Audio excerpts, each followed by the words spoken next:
কাটুয়া local ধরে আপনাদের যেতে হবে বাঁশবেড়িয়া। সেখানেই অবস্থিত এই মন্দির। আপনারা চাইলে ব্যান্ডেল হয়েও আসতে পারেন। স্টেশন থেকে টোটোতে 10 টাকা ভাড়ায় আপনারা পৌঁছে যাবেন এই মন্দিরের সামনে। এই লেখাটির পাশেই একটি গেস্ট হাউস আছে। দেখুন, কেউ যদি রাত্রে থাকতে চান এখানে থাকতে পারেন।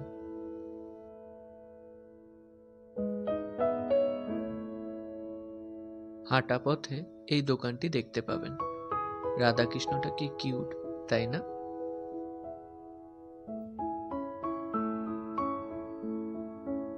তারপরেই এই পুজো সামগ্রীর দোকানটি।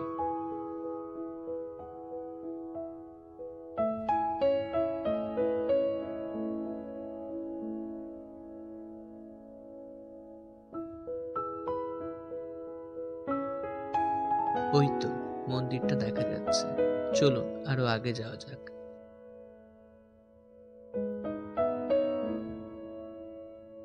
খিদে পেলে খাবারেরও কিন্তু ব্যবস্থা রয়েছে।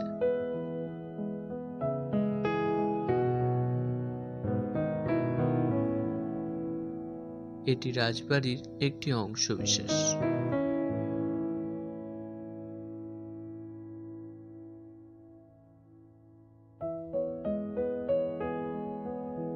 এখানেও পুজোর ডালা পাওয়া যাচ্ছে।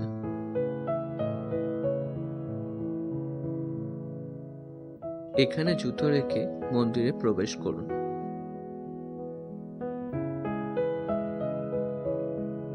এটি একটি রাজবাড়ি যা মন্দিরের উল্টো দিকে অবস্থিত।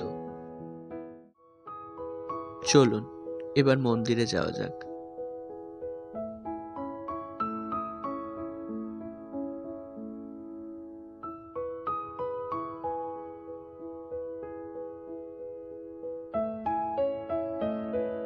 এখানে মন্দিরের ইতিহাস সম্পর্কে লেখা আছে।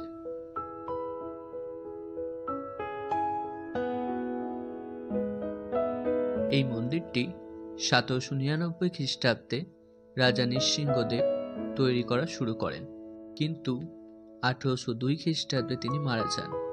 তারপর তার বিধবা স্ত্রী 1814 খ্রিস্টাব্দে এই মন্দিরের নির্মাণ কার্য শেষ করেন।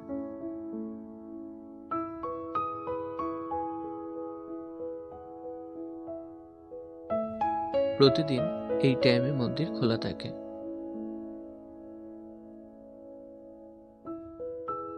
মায়ের মূর্তির সামনে এরকম ফুল দিয়ে সাজানো আছে।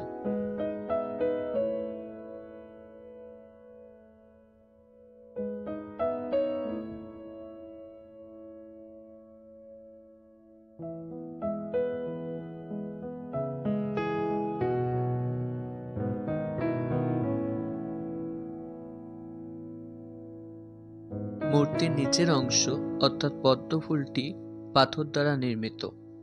তার উপর একটি শিবের মূর্তি আছে, সেটিও পাথর দ্বারা নির্মাণ করা হয়েছে, কিন্তু মায়ের মূর্তিটি কাঠ দ্বারা নির্মিত।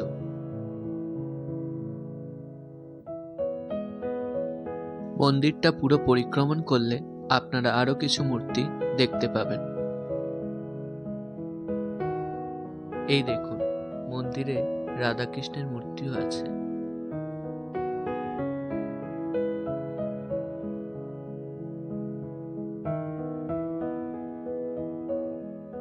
আবার এই রকম বেশ কিছু শিবলিঙ্গ আপনারা দেখতে পাবেন।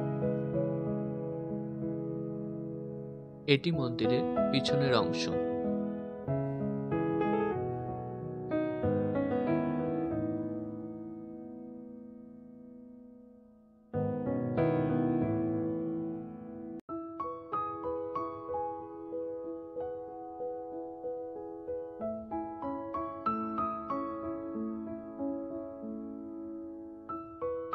চলুন এবার ওই পাশের মন্দিরটিতে যাওয়া যাক। এই মন্দিরটি হলো অনন্ত বাসুদেব মন্দির। এখানে একটি বিষ্ণুর মূর্তি রয়েছে।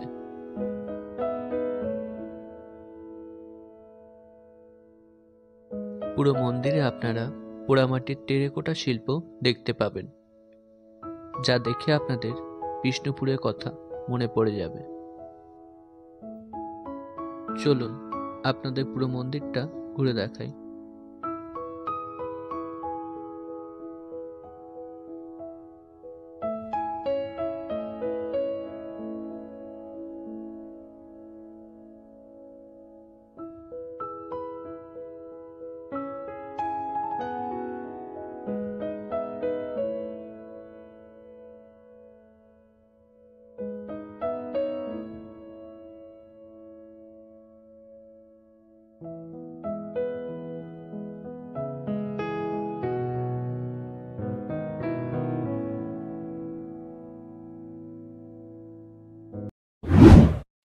Like, comments, subscribe my channel.